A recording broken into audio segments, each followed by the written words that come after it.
Okay, we're starting Be'ez Hashem Siman Lamed in Vayoel Moshe, and this is a continuation of the subject of davening too much for the Geula, which Rashi says Pshat in the Chikas HaKetz, and the Rebbe said in the last Siman that means people on the Madrega of Rabbi Chia and his sons who were able to bring the Geula. Yes. Yeah. Now we're going to have a bigger kasha in Rashi. Rashi holds that davening too much is included. So then the kasha on how could Rabbi do such a thing? How did he allow them to daven that you could force the geula before the time? That's also that's one of the Shalosh Shevuos, one of the Shevuos. So how could Rabbi be over on the Shalosh Shevuos? So Bishlam al Rabbi Uvanav, it's not such a kasha on Rabbi and his sons because Efshaloi Mar Shehem Lo Yadu Madrigasam. They didn't know that they were on such a level to daven for the geula. Well, they even could. They had hachna. You can't even think on such a high level. Right, exactly. Because they had hachna, they didn't have a hava, meaning that they had that power. They didn't know about it until after the fact, until they saw what happened. And Eliyahu came to separate them. Rabbi, who had this revelation from Eliyahu, he could tefillas ha'avos, is like the tefillah of Abraham, Yitzchak, and Yaakov, ha'avos ha'kedoshim b'yachad. That it has the power to bring the Geula before the time. How could Rabbi have told them to do this? The Efsher. So he says it could be maybe Rabbi originally didn't hold like Rashi's pshat. He held like the other pshat, like the Rambam and the Joshim. Maybe the Rabbi held it was mutter to do tefillah.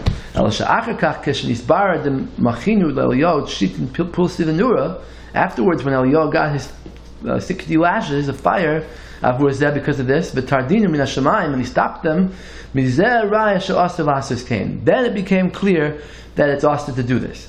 So basically, Rashi's pshat comes after this story. Okay? We find such a thing that Chazal learned out in Isser from a story. There's a sugya there about making a neder with someone else in mind. That person has to agree to the neder. The question is, can you go and be matir the neder without that person agreeing? So some of the Amoraim, I think, brought a raya from Tzidkiya HaMelech, Shahaya Tzadik Gomer. Tzidkiyahu was a tzaddik, he did everything right. The Sanhedrin, he tiru lo neder. Shalai b'fnei Nebuchadnezzar. He made a neder not to tell anybody that he saw Nebuchadnezzar eating a live rabbit, I think. And Nebuchadnezzar didn't want anyone to know about this. Why? Because it was embarrassing for him that he did such a thing. It's because he was a pig. Right, but he didn't kill the rabbit, he ate it while alive. Right, yeah. So Tzidkiyahu said, I'll swear not to tell anybody. Then he went and he told. And he was matir the neder with the Sanhedrin. So we see from the fact that Sanhedrin was matir it, Shema minod the b'diavad al kapanim yesh heter. We see that b'diavad it works, even though you're not supposed to be matir neder. What? Yeah. It works to be matir neder without that person's permission.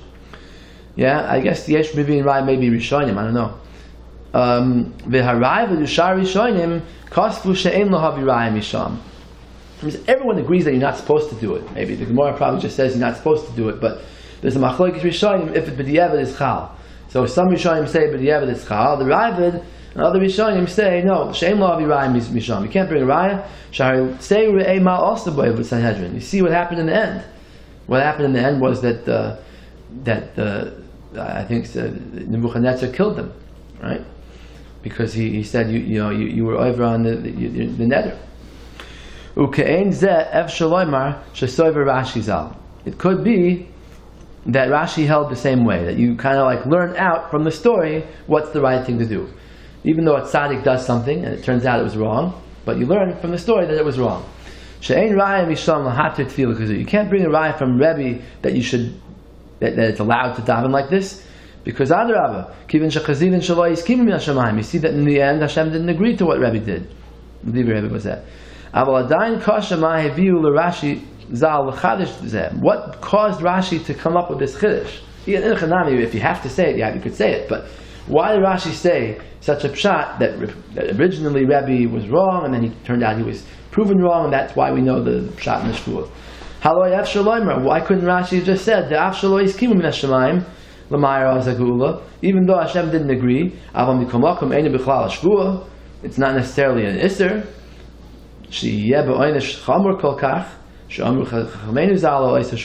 That you don't necessarily have to say that it's included in the oynish of the Shalosh Shevuos, which is very strict oynish.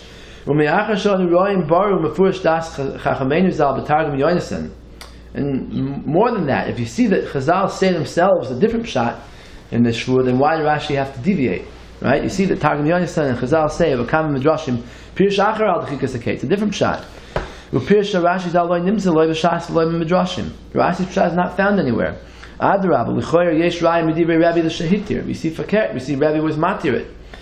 And you could Afshi Yesh L'Taritz V'Doichet K'moisha Kasavti. Even though you could answer that Rabbi was the Havamina and the truth is the Maskana. Aval HaKoponim Raya L'Hepech Ein Lonim B'Vadai. We for sure don't have a Raya that Rabbi was wrong. But Tzarech L'Havin Das Rashi Zal, you have to understand Rashi B'Zeh Ma Ra Al Kocha L'Chadish T'Koi Gam Al Tefillah. What brought Rashi to be M'Chadish this Chiddush that it's going on Tefillah? Now he's going to say in Siman Ayin Test, that's where all the answers are, by the way.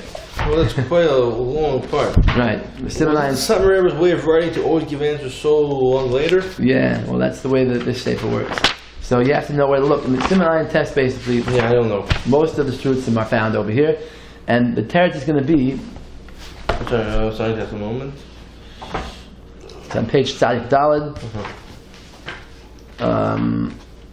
Basically, what he's going on is that the Shevuos, the Isser of the D'chikas HaKetz, is really a very.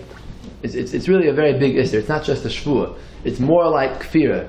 You're being kofer in Hashem's Gezeirah to put Yidden in Galus, and you're saying, no, we don't care that Hashem put us in Galus. We want to come out on our own. It's like you're saying that the whole Galus wasn't what Hashem wanted, you know. Right, because Zionists think that Galus was just an accident, you know. It's an accident because Yidden were too weak and whatever. Now we're strong. Now we can come out. Or because they weren't worthy, but now they're worthy. Now they're worthy. Hashem now for sure has mercy. Or it's an arrogant thing to say Hashem will have mercy on me if I sin. So, because Sefer isn't forgiven. If he said, I'll sin, Hashem will be a giver, even then he isn't forgiven. So I feel it's closer getting true if you're going to say, on something like this, Hashem for sure, I can tell Hashem has mercy for sure. So Bekitzer, so it's an idea of Kfir. So he goes on that. He says, basically, we don't need a Shevuah for this, because it's much worse than a Shevuah. So what's the Shevuah coming for? It's coming to add on something else that would have been mutter. So he says, that's why Rashi said Tefillah, because Rashi's coming to say, the Shevuah doesn't just aser actions. Actions for sure is aser, it's kfir. But even davening, which is not kfir, the Shevuah asers. You see that the left side, the left column? Maybe he means to say that you're not, let's say, we're worthy of the Geulah for sure, I'll daven because I know we're worthy. You think that's what it means?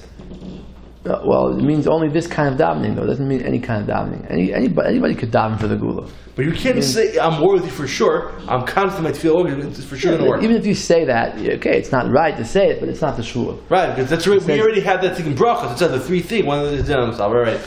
Anyway, he says, Machmas Kushizu Ra Rashi Zal L'Hoisiv L'Farish. He adds on. He doesn't say it's not actions.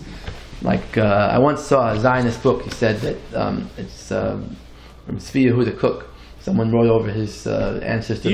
That was Avram Cook's son, who twists around his father's views. Right. Who said that we need forcefully already and have an actual say that just sell Eretz Yisrael. So someone wrote a Sefer Torah Eretz Yisrael where he asked Yirmiyahu the cook all these questions and what's he going to do with the Shalosh Shevuos. Yeah. So when he got to the Shevuos Shelo Yichchu Zaketz, he said that just means to daven too much. Don't be a nudnik. Don't daven for Geulah. Do something about it.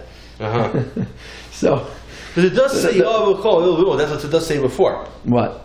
Yeah, okay. And even his father said, you once said, even his father said we can't use use forces, and his own father said we just settle Eretz Yisrael, but we shouldn't try to make any ownership, just settle it.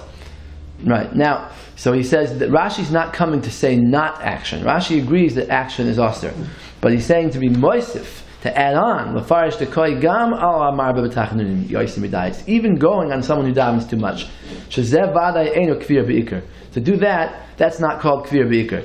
Da'af shahayu psuchim l'fanav kol midrashos. Even though Rashi knew about all the midrashos that we brought, dekoi ala oisim maisim shaloik chingula miatzmam, that it's going on doing an action, koyim mazman she'oivim mal shvuos ha'elu. Gam b'shas lo nimtzat dekoi al mar b'tachnunim. And also, we never find any Gemara that talks about what Rashi says, that it's talking about too much prayer. It seems like you see from Rabbi Uvanav that it's mutter to do it.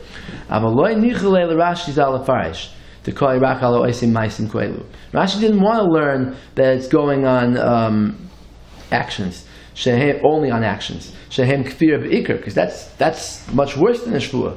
The Gemara says, it's enough to say just this isser. It's much worse. It's enough to say ar. Look at the Gemara inside that talks about ar. Certain things are ar. It's much worse than ar. That